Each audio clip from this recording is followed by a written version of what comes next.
বাবা মা যদি বলে অসুস্থ বাবা তুই চাকরি করস কয়েকটা টাকা দে, লজ্জায় বলতে পারি না। অনেক সময় বাবা মার ফোন ধরাও হয় না।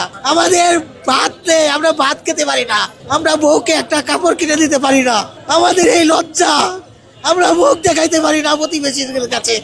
কিন্তু আমরা 12,500 টাকা পাই না, আমরা বাড়ি ভাড়া দিতে পারি না, আমাদের সংসার চলে না। মাত্র 10 দিন 12 দিন পরে আমাদের ধার করে চলতে হয়। আমরা মাস্টার্স পাস করে আমরা ডাব বেচবো, বাদাম বেচবো। ভাই এর চেয়ে লজ্জা আর বলতে পারতাছি না ভাই। কেউ দাওয়াত দিলে আমাদের মাথা নিচু করে রাখতে হয়, আমরা পরের দিন তার সামনে মুখ দেখাতে পারি না। আমরা শিক্ষক হয়ে কেন এটা করব? আমরা আসলে ভাই এই ভিডিওটা দেখে আমার অনেক মন খারাপ হয়ে গেল। কারণ কি জানেন, বাংলাদেশের শিক্ষকদের অবস্থা অনেক করুণ। বাংলাদেশ গভর্নমেন্টের কাছে অনুরোধ জানাবো, অনেকটা বৃদ্ধি করতে না পারলেও আসলে তাদেরকে ন্যূনতম সম্মানীটা দেওয়া উচিত, যেটা দিয়ে তাদের সংসার চলতে পারে। ভিডিওটা সবাই শেয়ার করে দিবেন। ধন্যবাদ।